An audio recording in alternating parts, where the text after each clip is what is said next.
Good evening, friends. It's Friday, which means it's time once again for another informative episode of Hobbservations on the roads to Liberty Network. I'm Hobbs, and these are my observations.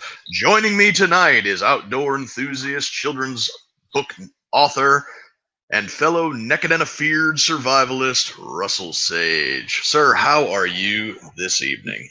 Brother, I'm doing good. I'm pretty stoked about this. Let's get it on. All right, great. Yeah. So tonight we are going to be talking about getting into prepping and prepping on a budget, which is something that I think a lot of my viewers are going to be very interested in and hopefully get a lot of good information out of. But before we jump into that, sir, why don't you tell us a little bit about yourself? Who are you? What do you do? And how did you get into this whole survivalism game? All right. Well, I'm Russell Sage. I guess my survival repertoire would be Naked and Afraid. I've been on it 3 different times. I've been doing survival since before it was actually popular. So, I got into prepping when it wasn't called prepping. It was just living. My grandparents would grow their own garden and then jar and can everything they grew in hopes for the winter coming around and having something to feed the family with. So I learned a lot of stuff from them. I learned a lot of my basic survival skills from my father, and it kind of pushed me in a direction that I didn't know I was going to go into. And here I am. Awesome, awesome. So one of the things that I kind of wanted to talk about, you said when I asked you to do this that we could do. I mean, you were like spot on right away. I want to do getting into prepping and prepping on a budget. There wasn't any discussion, any like idea farming or anything like that we did. You knew what you wanted to do, and that was great. Saved me from having to brainstorm or anything like that. But one of the things that my last week's guest, Darren Ray, he kind of touched on it a little bit, and then we just kind of went on from it. Was prepping. You got the word prepping is it kind of has a bit of a negative social connotation to it. It does. It Yeah, does. yeah. Um, When normal people hear the word prepping or prepper, the first thing that comes to their mind is some toothless yokel in a cabin in the woods who's afraid that the black government helicopters are going to come and snatch him up for, whatever reason. And that right there, I think, is the first hurdle, that mental and social stigma that people have to get over before they can really get into buying or making their own tools for prepping. So why don't you you said you learned skills from your parents and your grandparents, but in the modern context of things, why don't you tell people how you kind of got through that stigma and how they can push past it? well, I look at it like a mindset. Everybody got stuck on when you say prepper, they think doomsday prepper.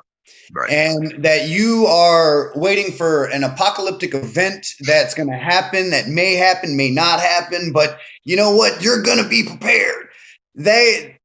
People don't understand that we're all actually preppers right now. Every single person watching the show is a prepper. If you have a savings account, you're a prepper. Yep. You're prepping. You're saving up for something in the future that you don't know is coming, but you want to make sure you have the money to justify it and be able to take care of it. So, in a sense, you're still a prepper. Now, that whole doomsday scenario, that's like the far extreme one side.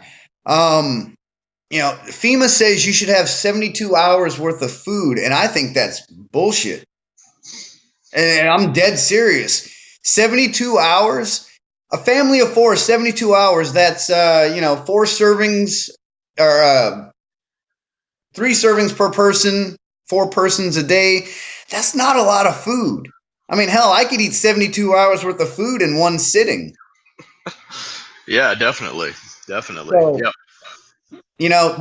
that whole idea, it's when I teach prepping, I got to break it down to people and tell them, like, you know, the mindset's already there. You're already looking for the future. Now, what you're doing is finding multiple ways to facilitate your future. Right. Yeah. And like you said, you took the words right out of my mouth when you said, we're all preppers to some degree or another. Like I live up in Nebraska here in Tornado Alley. You got a storm kit. Hey, you're a prepper. You live down in Florida, you got storm windows on your house, and you got some potable water stashed away just in case a hurricane knocks everything out for a week or so. Guess what? You're a prepper. You don't have to be the crazy homeless or the crazy mountain man out in the woods with a beard down to his knees eating rats and squirrels all the time to be a prepper. Or the guy with a bunker full of 100,000 rounds of ammunition. Although I, Exactly. although I would love to be that guy. Well, that's not to jump off subject, but that's the same thing about survivalism. When people ask me, like, what's it like to be a survivalist? I tell them, I'm like, you're a survivalist too. And I ask them how old they are. And they say, oh, I'm 32. I'm like, okay, well, you have survived for 32 years. You Yep. have 32 years of experience of survival in your habitat. You're a survivalist. Yep. You managed to not get run over by a bus, not catch some kind of infectious disease. You've survived. So, and that, it always puts a smile on someone's face when they talk to you about it. So prepping's the same way. We're all preppers. Yep, absolutely, absolutely. So, um, just to kind of shift gears here, real quick, you wrote a book. I did. Yes, tell us about that and how you got into that and what the impetus and the idea for that was. I'm in my dining room, and we don't have any heaters in here, so I'm gonna have to put a coat on real quick. But so I'm not an author by any means. I didn't get into writing. It wasn't something that I've always been passionate about, but I like getting information out there. And for some reason, nobody wants to teach the young children how to survive. They think like survival is all about using knives, starting fires, and all that. And just teaching a child how not to get lost is survival. And they need to know that. If you plan on bringing your young ones out in the woods, they need to know what to do if they get lost. And I wrote this children's book for ages 4 to 8. Now, it's written in a way that it's in story form, so it's not a survival guide. It talks about a young child named Joshua who his parents know the ways about survival and how not to get lost. And this book illustrates a bunch of different things that you can do and how to teach a child. So when you're reading the story to them, they absorb these things. And young Joshua goes out and gets distracted. His family hikes in one direction. He runs off chasing after a lizard in another. And next thing he knows, he's lost. And, he has to go through the trials and tribulations of being lost. And his family, luckily for them, they set him up and got him, educated. So he ended up making it through. All right, great. Yeah, that's a very interesting and a very good way of imparting knowledge to kids is not just hammering home dry information, but putting it into a nice little story with a happy ending like that. And that is definitely something that I think would probably come across really well to a kid. And I'm probably going to end up buying the book soon myself. I've got a couple of young ones here that could probably do well for that. Definitely, brother. And I promise you, the information I put in there, it was from when I did search and rescue and wilderness first responder and the things that helped us out to help people, to find people. I'll give you a little tidbit. Something as simple as before you take your children out hiking, take whatever shoe they're going to wear, lay a piece of foil out and imprint their shoe and bring that with you and leave it in the car. So if that child gets lost, You can give that imprint to the search and rescue people, and they're going to be able to cross out 99% of all the tracks that they come across and focus on that one set. They'll know where they got off the trail, and then they'll have a direction to go. Something as simple as that saves lives. Oh, that's something that I had never even thought of before. And anybody listening to this right now, if you're interested in that book, the link to the Amazon page will be right down in the comments section. Or you can just search Russell's name, and I'm sure you're going to find it. The name of the book is "Where Is Everyone?" It's got a nice little caption of a kid like, "Where is everyone?" Yeah, I actually had the artwork done. The artist was kind of dumbfounded when I told him that I wanted it to be drawn as if a child had drawn it, so it's more relatable. So the illustrations are rudimentary, for lack of a better term. Just it's all watercolor. Kids learn watercolor at the very beginning, kindergarten and stuff. So it's all based around a child's way of learning, something they're familiar with.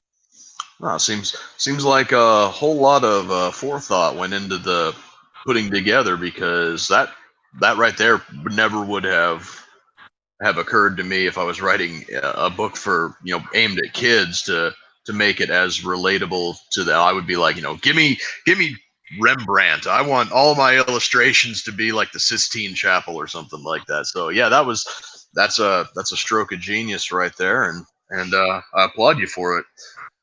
Well, I appreciate it. Yeah. Okay. So you mentioned the search and rescue and wilderness survival and getting into that. Where did you work and apply that trade? Well, when it came to uh, search and rescue, that was started back when I was in Civil Air Patrol. At age 13 to 18, we would look for downed planes. I'm sure you're familiar with search and rescue. You're military. Yep. Yeah, Civil Air Patrol. So that's where it started, and then I volunteered for certain groups here and there, and then I got into teaching, and I had to get certified in wilderness first responder to teach wilderness first responder. So then I taught wilderness first responder for Code One in Connecticut, and it just kind of took off from there. I mean, survival has always been in my background. It's one of my passions. You know, I would rather, if I had the ability to teach for free, I would. Um, I got a good job right now, so I offer classes, and there are quite a few people who take them from me for free, um, just because I want to get the knowledge out there. But you get a group of 10 people together, yeah, I'm going to charge. I have to babysit a bunch of kids or a bunch of adults for that matter. Yeah, Yeah. I'm getting my money out of it. But um, getting the information out, that's key as far as I'm concerned. Uh, if something catastrophic did happen, I want everybody to have enough tools in their toolbox to get through it and help their fellow man out. Because there may be a time where I'm, in dire straits, and somebody that I taught could come by and be able to save me. So that's what I'm going for. Awesome. Awesome. So you mentioned teaching classes there. Do you have like a website or a way that people who would be interested in learning from you can get a hold of you? Or is it Yeah, just one of those things like, if you see me, ask? yeah, you could just look me up on Facebook. I don't have any websites or anything. I got rid of all of that as far as teaching. When teaching was prominent in my life, and that was the main source of income, I was all about it. But now it's more of a hobby than anything else. Um, Teaching helps me keep my skill set strong. So, that's Yeah. pretty much how I go about doing it. Learn by doing. Iron sharpens iron and stuff like that. 10-4. Yep, awesome. So let's kind of get into the meat and potatoes of what we were going to talk about tonight, and that's getting into prepping and prepping on a budget. So Yep. Other than the doomsday apocalypse prepper who's got a bunker full of beans and bullets, the first thing most people think of when they think of prepping is storing up food. So Correct. big bags of rice and dried beans and shit like that. But other than your staple foods and everything, what do you think is probably the number one thing that somebody looking to kind of put away a little rainy day stash should be looking at, and where do you recommend they get it on a budget? On a budget, if the way I set it up is everybody asks, how do I define a budget? Yeah. I think everybody can afford $10 every time they go to the grocery store. You take $10. That right there will get you started. Right. $10, you can get spaghetti for $1 and you can get sauce for $1. That's $2. Spaghetti is 8 servings with sauce, 8 servings. That's Yep. $2 for 8 servings. That's not bad, and it doesn't go bad. Spaghetti has a very long shelf life, and the sauce itself, if you get it canned, it's going to have a little longer shelf life than jars, as long as you keep it in a cool, dark area. But they put expiration dates on it because they have to. I guarantee you, I've had some sauce that has been on the shelf for a long time, and it was as good as the day I bought it. So if you think about that, that's $2 for 8 servings. So for $10, you're getting 10 servings or 10 of each, 5 of each. So that's, God, what's the math on that? 40. 40. Yeah, there you go. 40 servings for $10. That's quite a few days. Yep. And you got to remember, you're not doing this and expecting to eat it immediately. So the next time you go to the grocery store, you switch it out. You get your beans and rice. You can get a 5-pound bag of beans for $2, depending on where you go, $2.50, and a bag of rice, a 5-pound bag of rice for roughly $2.50. And it depends on what your serving size is, but you get quite a few servings out of that also. So, I mean, if you just rotate every time you go to the store, you take $10 and you get the staples: beans and rice, spaghetti and sauce, and some sort of canned meat and vegetables. And you just rotate that, rotate that, rotate that. So, if you're not on hard times and you go 6 months and you have to go to the store every week, every 2 weeks, and you do that, I guarantee you'll have a cache of supplies before you know it. Yep. Definitely. And one thing that my brother did when I was living with him, like, I don't know where he read it or if it just occurred to him to do it. He started buying every week for it seemed like months. Every week he would go to the grocery store and he would come back with a thing of salt. Yep. And he's got salt coming out his ass at his place right now. And salt is one of those things, you can cure meat with it. You can use it for flavor. You can use salt for just about anything. It never goes bad as long as it stays in a dry place. It's cheap and never going to have to worry about a lot of stuff if you keep your salt supply high. So I that's totally another thing. agree. Yeah. Another thing is sugar, or honey for that matter. Honey never goes bad. If you get local honey and you live in one particular area, it helps with allergies. You can distill honey and you can make alcohol, which is obviously something you could barter with if you wanted to get in the doomsday prepping side of it. You can prep whatever you want to prep. Prepping on a budget, I'm talking about $10 a week or $10 every 2 weeks. Hell, $10 a month. It doesn't matter how you go about doing it, but everybody can afford $10. And now a lot of people assume prepping is for like some apocalyptic event. I mean, hell, I think everybody who's watching your channel has at one point in time got fired or got laid off. You get laid off, you're still having to pay for food. Problem is that if you don't have the money, Now you're pinching pennies here and there, and you're struggling, and you're not getting the food that you need.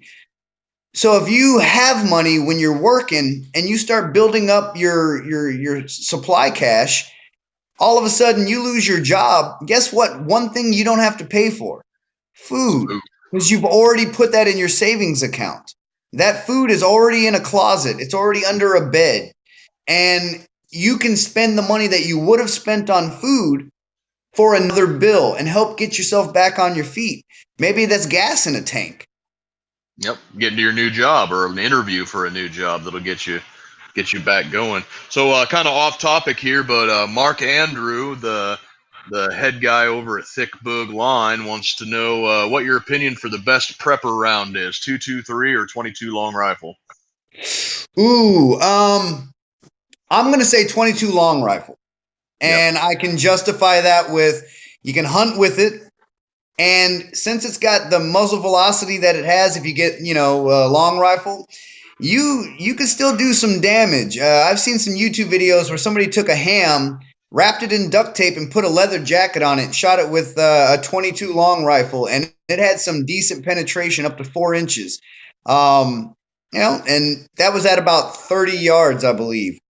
So personally, for defense, I mean, it'll help.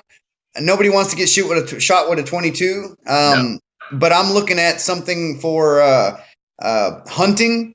You shoot a deer in the head with a 22, you're still going to drop it. You ain't got to worry about that body shot.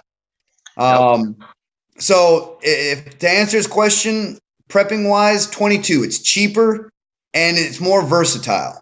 Yep, you can carry a ton of it. It packs into a smaller area. You can, a box of 500 takes up, less than the size of a football. And it's a great versatile round. You have to know what you're doing. You have to be a good shot in order to use it effectively. But you can practice and practice and practice and not break the bank. Exactly.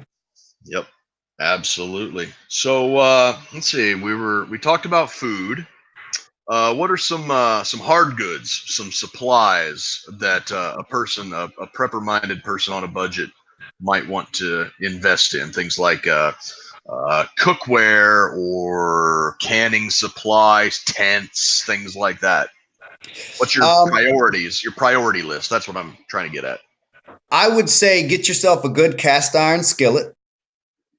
That's something you could take with you. If it's cured properly, you don't have to use any kind of grease in it. You'll be able to use it at any point in time.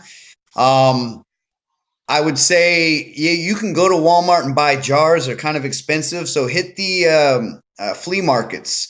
You find jars all the time at flea markets, yard sales. If you have it in your mind that you want to start doing something as far as prepping is concerned, always swap meets, yard sales, and flea markets. You'll find what you need there. Goodwill. I don't think I've ever gone to a Goodwill and not seen one of those 90s style dehydrators that have the discs that stack up. I think everybody used to have one of those in their home. Dehydrated foods, you last a while, and all you got to do is reconstitute it and eat it. You're good. Yep, absolutely. Ben, you're killing it with these tips on the bottom of the screen. That's you're doing good, putting in the Lord's work there, Ben. Okay, so you mentioned curing or seasoning is how I've always heard it called, a cast iron skillet. For people who may not be aware of that, if you buy a cast iron skillet new and you just throw food into it and cook off of it without correctly seasoning or curing it, it is going to ruin the pan. It's going to rust, and it's going to possibly poison you down the line too. So why don't you tell everybody, how do you properly season a cast iron skillet? Well, let's see. I've used sesame seed oil. I've used bacon fat. You line the whole inside of it, put it in the oven for 400 degrees for, like, I don't know, an hour and a half, 2 hours. get it really into the metal and it absorbs it. And you can just keep repeating the process until it builds it up. It's kind of like shining a boot. You put buffer on it, you put your wax on it, you shine it, it's kind of dull, you do it again, it's a little bit shinier, and you keep doing it until you have that nice mirror shine. Same thing with the cast iron skillet.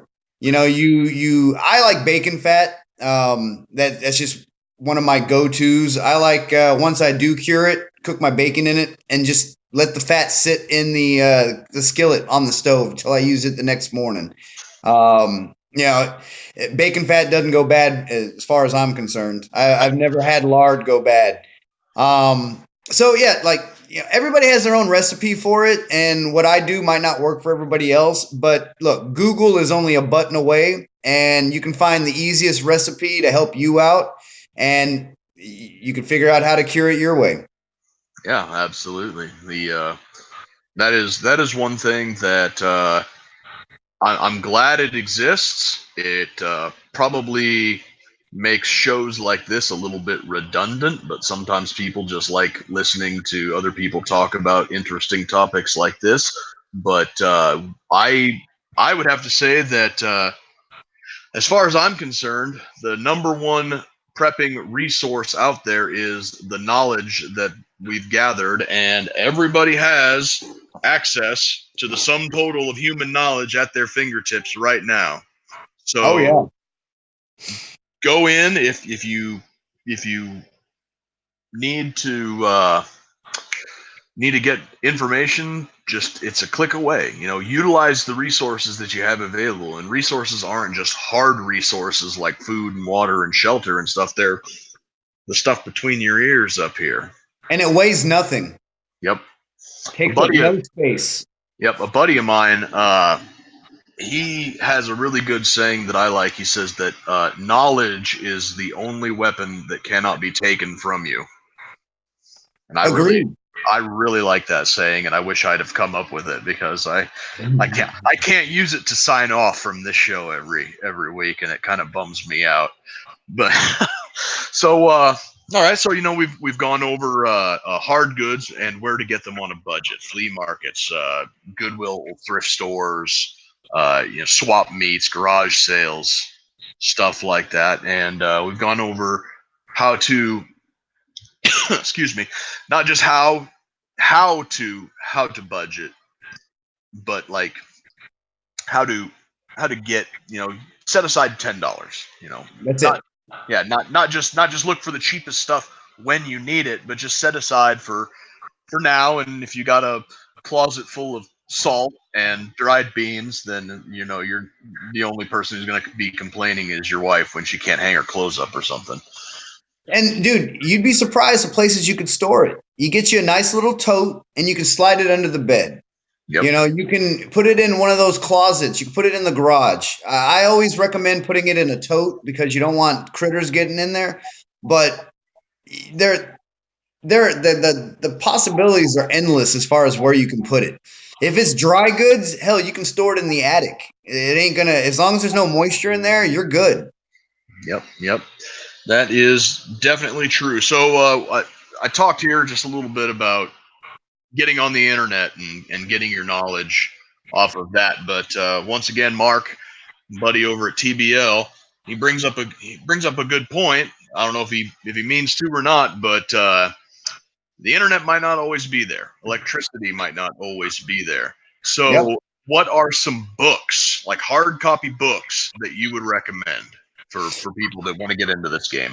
Now, see, it's a fickle question because books like survival guides, they tell you a very basic how to build a shelter. This is how you build an A-frame. But an A-frame might not work for the environment you're in, so you need to learn other things. So what you need to do is get yourself a printer and you look up what you want to learn and print it off, put it in a folder, and put it on your shelf. Make your own book because it's catered to you. Yep. Buying books like how to garden, how to do this, how to do that, they're done in areas that you may not live. That's like taking a survival class in a state that you don't live in. Oh, guess what you just learned? How to survive in that state. Yeah, definitely. If you live in Colorado and you take a survival class in Maine, you didn't learn how to survive in Colorado. Yep. So I would say take the initiative, go online, anything you see that you like that helps you out, print it, Huh. put it in a folder. Oh, there you go. Absolute genius right there. Let's see. Mark says that is exactly what he was thinking too. So great minds think alike there. Well, I appreciate it. Yep. So let's kind of shift gears here for a little bit. We'll kind of go into what we were talking about before the show, and it's not necessarily the apocalypse coming down on our heads, but it is something that people out in the Appalachian area might want to start setting aside things for, and that's the impending to do that's about to happen out in Virginia. So, what are Yeah. some of your thoughts on that? Well, I mean, I can still bring it right back around to prepping. A president that won't be named 8 years ago had a couple of executive orders. And those executive orders stated that during a national emergency, the powers that be can come into your house and take any supplies you have. That to me sounds like the redcoats back in the day.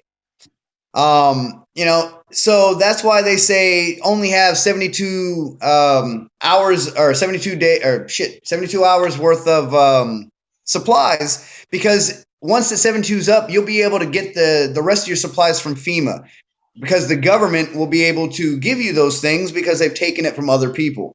Yep. So my personal opinion is stock up your shit, don't let nobody know you have it, and put it in places they won't find it.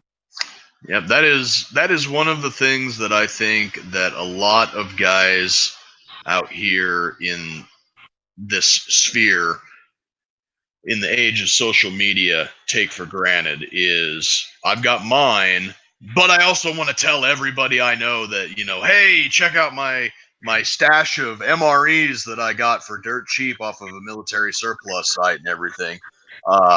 And you also, you brought up something that me and Darren kind of touched on last week was back in World War II and on up through the 50s and 60s in the height of the Cold War, the government was encouraging people to grow victory gardens, have a couple of chickens, be self-sufficient, so that in the event that we have like a nuclear war with Russia, you're not going to be taxing the government's resources in order to keep yourself alive. You will be able to keep yourself alive, and the government can handle the Reds. Yep. Nowadays, that has flipped on its head where you can't collect rainwater in certain areas without getting the man knocking on your door. You till up your backyard to plant some tomatoes and some squash, and suddenly you've got the HOA or the code enforcement from the town that you live in knocking on your door saying it's an eyesore or Yep. something. So, it kind of makes me wonder, did the Soviet Union really collapse, or did it just soften its approach and move west a little bit? You know, I look at it like we got big government and we got bigger government. The bigger government wants us to be completely relying on them, 100%. They want to have full control over us and be able to. Oh, you want to eat? You have to do this. Oh, Yep. you want to drink? You have to do this.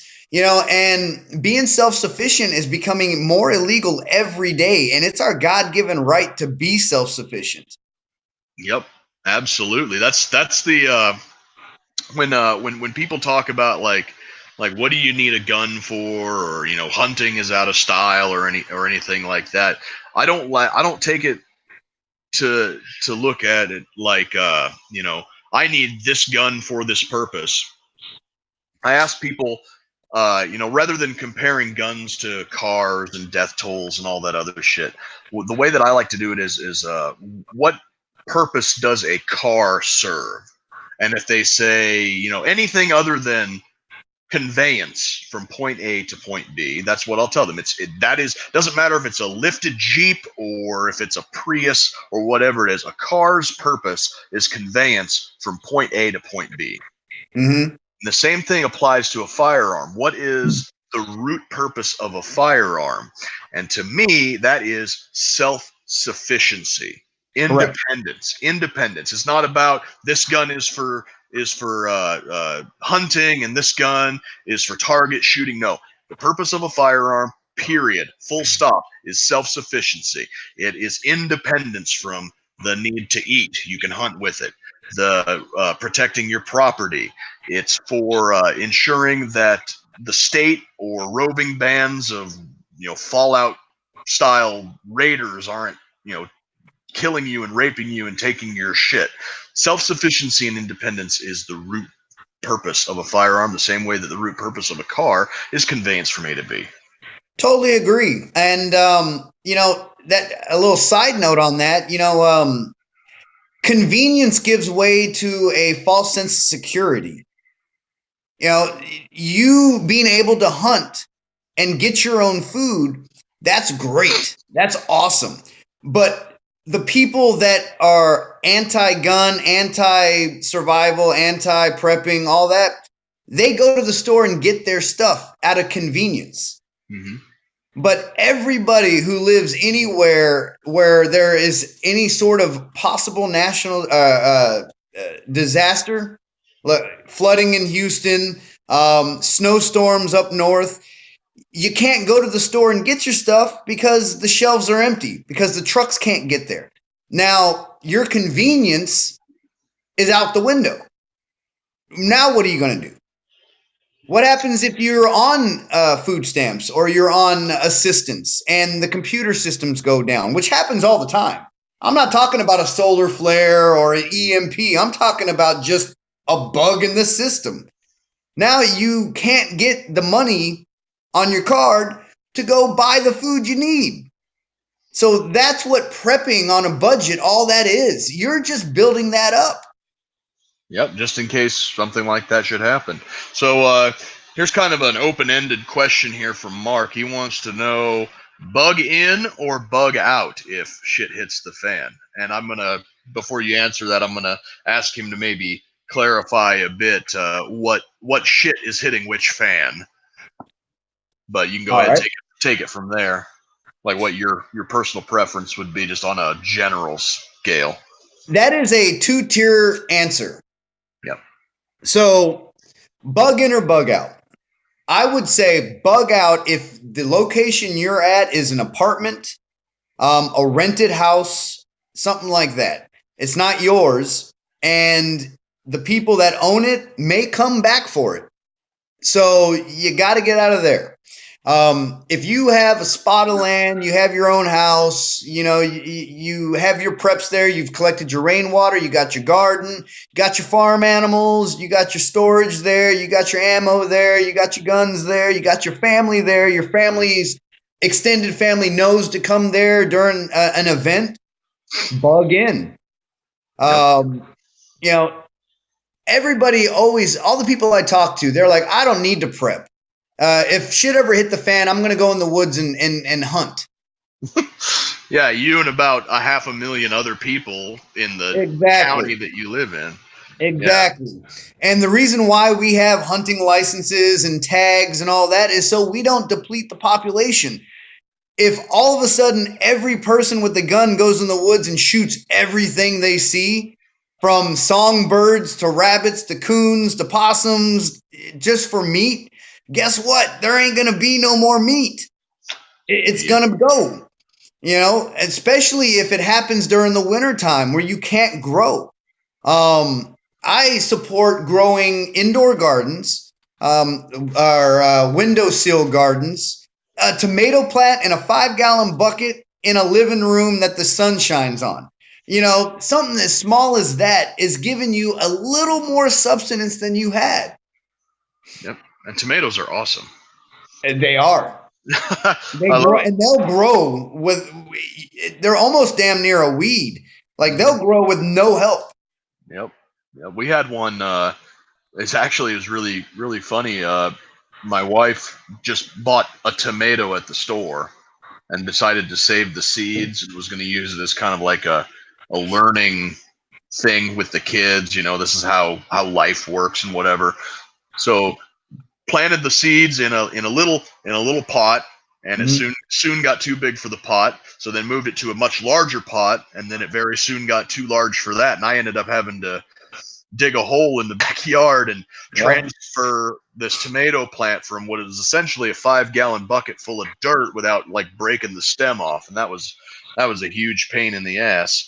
So Mark kind of clarified here. He says on his bug out versus bug in question here, he says natural disaster versus armed conflict versus societal collapse. And I have to preface that with, it depends on where you're at and what type of disaster it is. If you're in a city, it might not be possible to get out if it is a sudden thing like, a Red Dawn scenario where Soviet troops are falling out of the sky or something. You might have to kind of hunker down and wait for the coast to be clear. Natural disasters are kind of the same way. A hurricane or a tornado hits, you ain't got a lot of warning time to pack up your shit and get out of Dodge. Societal collapse, that one you can kind of see coming. Those things don't just spontaneously erupt. That one would be the time to get your preps together and get into a place where society can't reach you. In my opinion, what's your thoughts? So, being as that I was in Houston during Harvey, uh, that's one of those you bug in, but you're kind of SOL if the floods rise. If you hunker down, you better know you're in an area that's not going to flood. And the problem with that is it may not have flooded the last 30 years, but you get that one storm that, like Harvey, that moved into land, came back out, gained more strength, and came back in and dumped double the amount that it dumped the first time. A lot of people flooded that didn't know they were going to flood. And so you may have all your preps in order, and then all of a sudden the water's 6 feet in your living room Yep. and all your preps are demolished. So that would be a bug out scenario. That would be load whatever you can in a vehicle and get the hell out of Dodge, go somewhere else, a campsite north, like 4 or 5 hours, and you'd be better off. But as far as like a Red Dawn scenario and stuff, you got to get your community involved, your neighbors. You got to build a force, and that goes back to prepping. Also, is that a lot of people prep and they want to prep in secret. No, you don't want to go on Facebook and tell everybody what you got, but your neighbors, you know them. You've lived next to them for 10 years. You've had Super Bowl parties at their house. You drink beer with them. You should try to get them onto prepping so they are in the same mindset that you are. So if something like that did happen, you have a small force already there and you can protect each other because nobody can protect their house 24 hours a day, 7 days a week. If it's you and the wife and kids, guess what? You're staying up 12 hours, she's staying up 12 hours. It's not going to work. But if you've got a community and you've got 2 or 3 guys that can rotate and they walk the perimeter of your little cul-de-sac or your neighborhood, that's a better bet as far as I'm concerned. And then if it's a social collapse, I mean, shit, if you already have all your shit in one area, as long as you don't live in the city, which I wouldn't live in the city if you paid me. Me neither. I mean, dead serious. I mean, that's like the beginning of prepping is get out of the city, go Yep. rural. Have your house. And I know some people can't afford it, and that's fine. That's fine. But that's a goal. That's what you save up to. You get out from where you are and you go somewhere else. Yep, I agree with that 100%, and hopefully here in the future we're going to be having a guest on that said he wants to specialize in prepping in an urban environment. So I have to contact him about that. Yeah, like you're saying, no man is an island.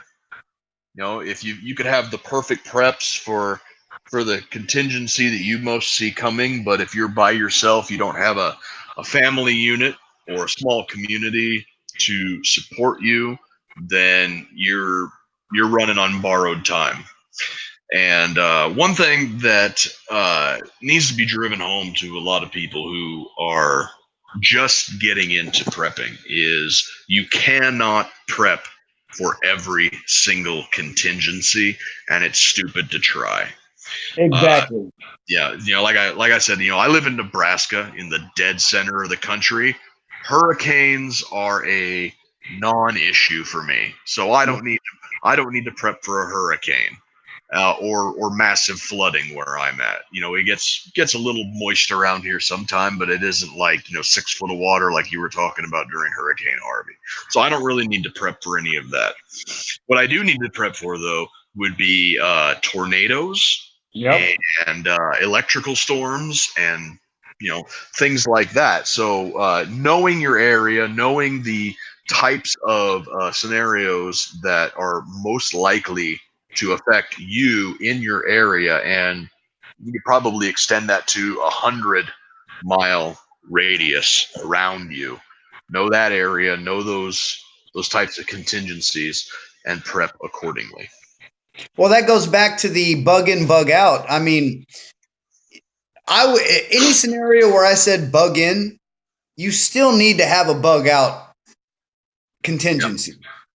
I mean, it's still, you got to have a way out. I never go to a restaurant that I can't see the back door exit. It's one of those things like you just two is one is none. Yep. So you always have a backup plan. There's always should be a plan B, plan C, plan D, plan AA, plan AB. You just keep piling them up. What would I do if this happened? Okay, well, if this happened, what would I do? If this happened, play the what if game. That's all I do. Yep. And my profession right now is a safety inspector, and that's all I do is play what if. It's what if this guy did this? How do we mitigate that? What if this guy did that? How do we mitigate that? And if you take that mindset and put it into prepping and survival, you're better off. But I mean, hell, tonight a meteor could land on me, and all the prepping in the world ain't gonna do me a hill of beans. Yep. And kind of going full circle all the way back to what we talked about at the beginning is mindset, is playing that what if game and being aware, but not driving yourself crazy over it. That I think is partly where the negative stigma that surrounds survivalists and preppers come from is normal people, asleep people, the NPCs of the world see a guy who's always going, well, what if a shooter comes through the front door? What am I going to do?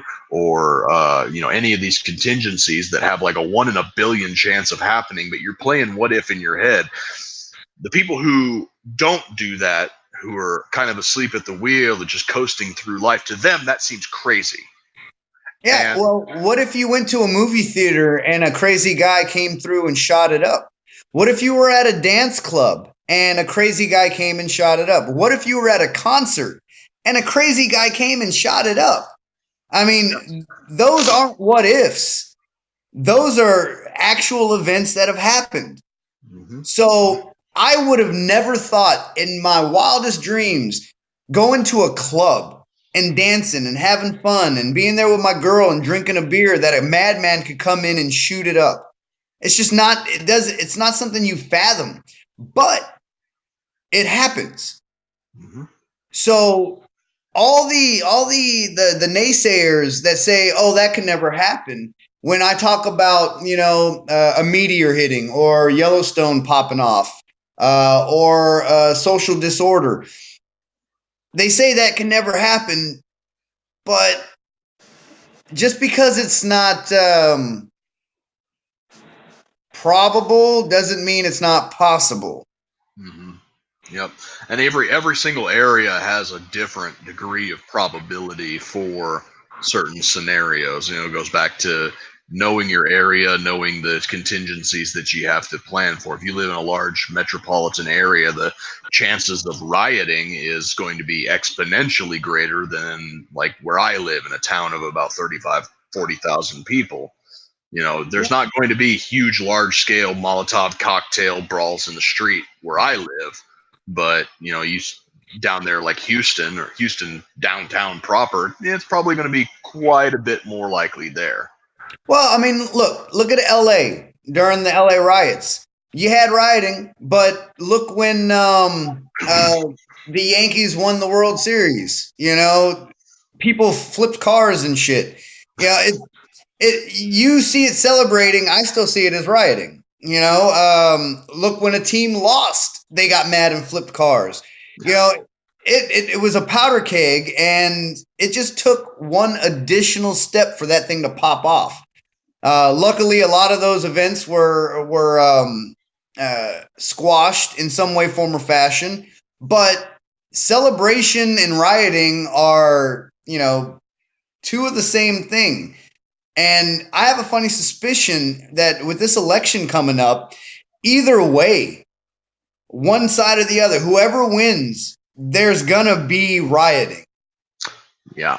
Yeah. Unfortunately, I think that you are right on the nose with that prediction. And the Project Veritas thing that got released just yesterday kind of proves it. Yeah. I don't know if you've seen that yet or not. I don't know.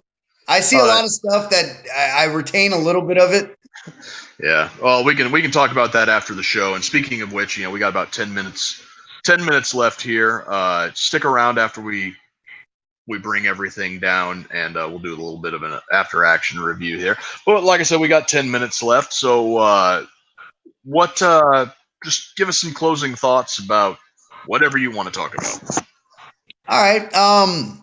I want to ask the viewers if they've ever heard the story of the grasshopper and the ant, because I think that is the perfect prepper story. I heard about it when I was a young kid, so I figured everybody's heard about it. But if you haven't, the story involves a grasshopper who's all willy nilly in springtime, having fun, jumping around. And he comes across a bunch of ants, and those ants are getting food for the wintertime. And they say, "Hey, aren't you going to get food, grasshopper?" And the grasshopper's like, "Nah, I can do that later." And then summer comes around, same thing. "Hey, you gonna get some food?" Grasshopper's like, "Nah, I'm gonna get that later." Autumn comes around. "Grasshopper, you gonna get some food?" "No, I'm gonna get it later." Winter comes around. Grasshopper standing outside freezing his balls off. The ants come up and say, "Hey, come with us. We have food." And they take care of the grasshopper, and the grasshopper's thankful. That right there is a sense of community. Prepping, if you prep well enough and your neighbors don't, you don't have to worry about them coming and taking your preps because you have enough to cover them also. But the best angle is to get them into prepping also, so you don't have to save their ass. Yep. Absolutely. Okay, so I think we're going to call that a night. We're right at about an hour, a few minutes less than an hour, but that's a good note to leave it on. Thank you for joining us tonight. I'm Hobbs, of course. Our guest tonight was Russel Sage, survivalist, outdoor enthusiast, children's book author, and fellow Naked and Afeared alumni. The website for us is no longer roadstoliberty.com. That website is being taken down, put on the shelf. Roads to Liberty is being rolled into the Think Liberty network. We provide some good content, and they're going to provide some marketing expertise and a large audience base. So hopefully that's going to be a nice little symbiotic relationship that we're going to have going. So you're going to start seeing our stuff pop up in the Think Liberty feeds, which is going to be very exciting and very good for us in the future. If you are interested in buying Russell's book, the link to the Amazon page for that book is down in the comment section. Go look for it. If you can't find it in the comment section, just go to Amazon and type in his name, Russel Sage. You'll find it. It's got a nice little illustration on the cover. So for those of us at the Roads to Liberty Network, I'm Hobbs. Thank you very much for joining us tonight. and have a good day.